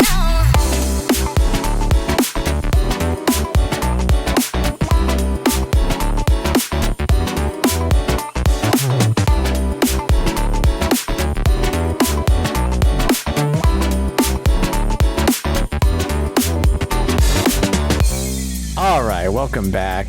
2 questions from our community. One of them comes from Presto the Magnificent. He says, what old forgotten series would you want to return the most? So he's pick just one? He says pick one. Pick one series, Sam. There's so many, I know. I don't think I can pick just one. It has to be old and forgotten. So nothing that's just like dormant for a while. I'm not picking Star Fox. I'm going for Gotcha Force on this one. If I have one wish. It says series. There's only one of those games. We'll make it a freaking series. There's only one. It had a re-release. Man, I always say Ogre Battle, so I'm trying to find something different. Although that's a game that's not forgotten though. Like people still love that. Yeah, but there hasn't been one in over let's see, the last true game of that series was in 99. Yeah, but it's not forgotten. If I ask somebody about it, nobody knows what I'm talking about. Or like Metal Arms, Glitch in the System, Space Station Silicon Valley. I have so many. I have a lot. Also not series. Yeah, none of those are series. I don't look. I'm still whatever. No, actually, I'm going to unactually you right now. Damn. Space Station Silicon Valley had a Game Boy Color game also. That's true. Series. Thank you very much. Good. It had the same name, so it was supposed to be the same game. It's a different game. Nope, different game. Series. More than one. Back in the Game Boy Color days, you could still do that. Just make a new game and give it the same title. It wasn't any different good. Times. I almost bought one actually recently, but I'm kind of like, I'll just get the ROM probably. Nothing from you guys? Forgotten series? I mean, if you're going to say stuff like that, we'll say Plock. Let's go, Plock. Also not a series, but I'll give it to you. Plock is not a series. I mean, yeah, since you said forgotten, I'm reconsidering, because some of the ones I'd like to see Kid Icarus come back, and that's a good one. Uprising was a while ago, and I don't know if they're gonna do anything with it. I mean, I'd even like to see F-Zero come back, and that one has been dormant a long time. They need to switch it. It hasn't been forgotten though. It's never been forgotten. No, they need to switch-itize Kid Icarus Uprising. They do. They just need to make another game. I mean, they went through all this trouble, redesigning all the characters and stuff, and I think it would do well. Totes should and could. Just gotta. I want to do Galo Legends. New Gauntlet, man. That's a good one. They tried a few times in the 2010 PS2, to 2000. PS2 era, they had like the Seven PS3 even Sorrows or whatever. Did they? Yeah. No, PS2 would have been like Dark Legacy and stuff. PS3 is whenever they tried to do the reboot, and it failed horribly. It was bad. They had one or two games. I think that was PS2. Seven Sorrows was PS2. That was the last game. No, there was a PS3, Xbox 360 game. I mean, a couple years ago, I would have said Advance Wars, but it's actually coming back. Yeah, but it's a remake. Like, I would give us a new game. I would love to get a new Advance Wars. I hope that that's happening. Hold on, John. I don't think another Gauntlet game came out after Seven Sorrows.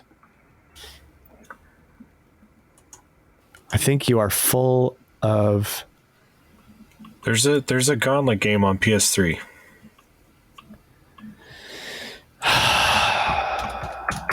Googling things on the podcast.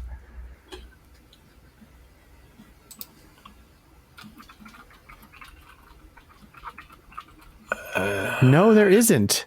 Yeah, it's right here. It's Warner Brothers. Oh, Gauntlet 2014. Top down. Yep. Look at that. I am wrong. Sucked. I am so very wrong. It's I tried playing it. I got it for free. They were giving it away on PlayStation Plus, and I couldn't get into it. It wasn't. There's something about Gauntlet Legends. Like, I don't know if they could even recapture that. Like how good it was as a kid, like playing that couch co-op. John, did you play Alien Syndrome on the Wii? No, I've only played the original. That's going to scratch your Gauntlet itch. It's 4-player co-op, tons of customization, collectibles.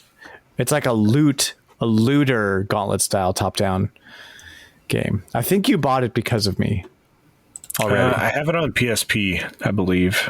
I think the Wii version is better because you have two sticks basically with the Wii remote pointer. But it's like $5. It's so freaking cheap. I highly recommend Alien Syndrome on the Wii if you want to scratch that Gauntlet itch. Yeah. Steven's NES has a question for us. He says, so Jurassic June is right around the corner, which is when we all post stuff about dinosaurs. You're welcome. And I'm curious what your favorite dinosaur games are. He says, I know Dan will probably say Turok, and you're right, I will say Turok, but I'm curious if there are any others that you might like or just haven't or have even played. Well, there's Turok. So there's always Yoshi's Island. Yoshi, anything with Yoshi in it, of course. I love me some Star Fox Dinosaur Planet. That's a good Star Fox Adventures. It's a good game with dinosaurs. Lots of dinosaurs in that game. Ark Survival is a big dinosaur game. Yeah, is that one any good? I hear mixed things about Ark Survival. It's like, to me, the way it always feels like it's in beta. Like, it's one of those games that whenever I look at it, it never looks like it's complete. But I think my son probably has like 1,000 hours in it. There's that Exoprimal game that Capcom announced. Nobody knows anything about it, but it looks Primal Rage. Primal Rage, yeah, that's good. There's a severe lack of good dinosaur games. Like, yeah, we need more. The Jurassic Park Joe game. And Mac. There you go. Answer both questions. Bring back Joe and Mac. What about games where you can be the dinosaur, like the Jurassic Park game for the Sega Genesis? When can you? Wasn't there a Jurassic Park fighting game for the PS1?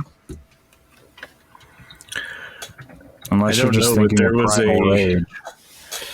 there was a multiplayer mode on Conker's Bad Fur Day where you could play as a Jurassic Warpath, Jurassic Park, a PS1 fighting game where you're just dinosaurs.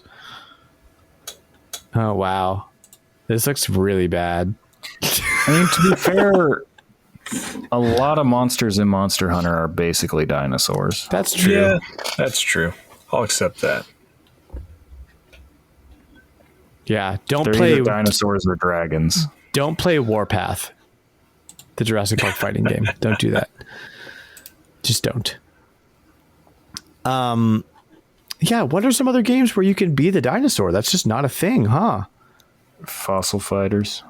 Fossil Fighters. That's fighters. Hey, it counts. If there was a dinosaur in Space Station Silicon Valley, you could have been that dinosaur, but there's not, as far as I know. What's that one little dinosaur you can be in Tekken? What's his name? Gone. Yeah. He had his own game, actually. What? I believe it was Japan only. Yeah, he's a manga character. Actually, a very weird, interesting game with like a dynamic soundtrack. I love him. Like the more damage you take, the more music there is. It's weird. There's lots of Gone Baku Baku. I've seen it. It's actually a game I've considered getting because it's just weird and interesting. Oh my gosh. Okay, here's the title that I'm reading in English. Gone. Baku Baku Baku Baku Adventure. Sounds about Four right. Bakus. Four Bakus. What does Baku mean? Am I saying an inappropriate word in Japanese? There's a couple games. There's a couple Gone games. There's one just called Gone, featuring Gone. Yeah, for the Super Famicom. That's the one I was thinking of. Oh, there's also there's like Jurassic the Hunted. I've never played it, but I keep seeing it pop up. There's got to be a Land Before Time game out there. Oh, probably on like Game Boy or something. Or Jurassic Flintstones. the Hunted is a first-person shooter, so you don't play the dinosaur. Is Izzy on Rampage a dinosaur? He's just a giant lizard, though. He's not like dinosaur Are material. all dinosaurs giant lizards? Like, isn't that They're the actually meaning? not reptiles, as far as I understand it. Right? Is that right, Sam? Pretty sure they're still reptiles. Yeah, they're still reptiles. Now I'm looking that up. Dinosaurs are a diverse group of reptiles. Okay, well, whatever. Why don't we just end the show? I feel like we're gone off the rails a little bit, but I guess it's still on topic. We're talking dinosaurs. Jurassic June. Don't miss Jurassic June in the Discord, where every day we post dinosaur stuff, including whether they're reptiles or not. Come find out. You don't know, because I didn't know. You know. All right. Any last words, guys? Anything else before I close this out? There's always the what was it? Bronchi the Brachiosaur, the crazy overpriced educational Bobble. Super Nintendo There's game. also that teaches you dinosaurs in about Diddy Kong asthma. Racing. Yeah. Dinosaurs and Yeah, Cadillacs. that's true. There's a whole dinosaur world. Dinosaurs and Cadillacs. Isn't there a Radical weird back? Rex. There's a weird Radical back Rex, thing. probably the most 90s thing to exist. Yep. There's a Weird Back video game, right? Remember Weird Back? Yeah, there totally is a Weird Back video game for Super Nintendo that has dinosaurs. All right. Thanks for listening to the RetroLogic podcast. We are proudly part of the Nintendo Dads family of podcasts. If you like what you hear, check me out on Twitter and Instagram at RetroLogic Games. You're also welcome to jump into our friendly and 100% non-toxic Discord community. Welcome to all gamers, collectors, or not. The link to that is in my Twitter bio. You can also find that link and all the other RetroLogic stuff on our website, retrologic.games. Thanks for listening, and we'll see you guys in 2 weeks with our next episode, our next thrilling episode of RetroLogic, where we'll be talking about something else yet undetermined. Ooh. All right, say goodbye. Say goodbye, guys. Goodbye.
My alcoholic apple cider is very tasty.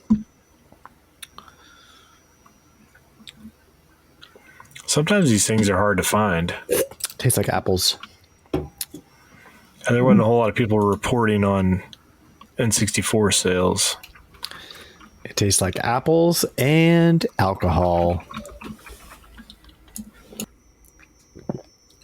I hope that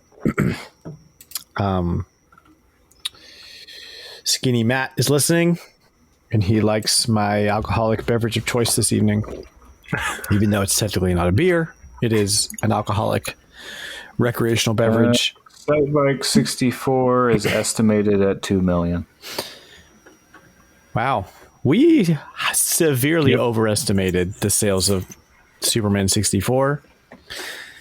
And I'm ashamed. Pokemon Snap was 3.6 million. Oh, well, that's very different than what I had. How did that game sell more than here now. Pokemon's new Pokemon Snap? That's bananas. New Pokemon Snap hasn't been updated probably yet. Yeah, that's probably like as of the year it came out. You're probably right. It's probably sold like 10 million now. Guess how many copies of Super Mario 64 there are out there? A lot. More than any other PS1 game. I know that fact. Almost 12 million. Almost 12 million. That's sold more than any single PS1 game. Bananas. Sorry to sidetrack. Actually, I got in a funny argument with somebody. We were talking about on Twitter. We were talking about whether, like, if Donkey Kong never existed, would Mario exist? Which is an obvious no, because like Mario was like an afterthought in that game. They were like, "Oh, here's a guy, and you're gonna save the princess." His name wasn't even Mario in the game. His name wasn't even Mario. Like he could have Jumpman. been anybody. It was Mr. Video, then it was Jumpman, then it was Mario. But then he was like, I don't know why he even brought this up, but he was like, Super Mario World sold more than all the Donkey Kong Country games combined. And then I threw out the little factoid that we found out on the show, which is that there's a pack-in. Like, of all the non-pack-in Super Nintendo games, the best-selling game, Donkey Kong Country 2. So, thank you very much. And then he shut up after that. Nice. I should get off Twitter for a little while. Imagine if they made Donkey Kong 3 first. We'd have a whole series of Stanley games instead of Mario games. It would, yes. Yeah. And probably Nintendo would have just not existed anymore because Donkey Kong 3 was not good. Well, just think if there wouldn't have been any rights issues with Popeye. Man, would we so have many like Super Popeye Bros? So many things could have gone wrong. Cartoons now? What if the landlord of their building's name was Jack? Would we have Super Jack Bros? I guess we already do, though. And there is we a have Jack Bros, but no Super Jack Bros. What if his name was like Vern? Larry. Super Larry Larry Bros. Super Eugene just Brothers. Something really hard to pronounce. Yeah. Xavier Really Esquire Brothers Grimm. Jedediah. Jedediah versus Donkey Kong. Yes. I just picture some Amish guy now. That's so good. Getting ready to beat up Donkey Kong. I need fan art of that. Didn't name him after himself. Yeah. Super Miyamoto Brothers. Super Miyamoto Brothers. That's it. So I'm sure that's a fan game. All right, let's actually do a show.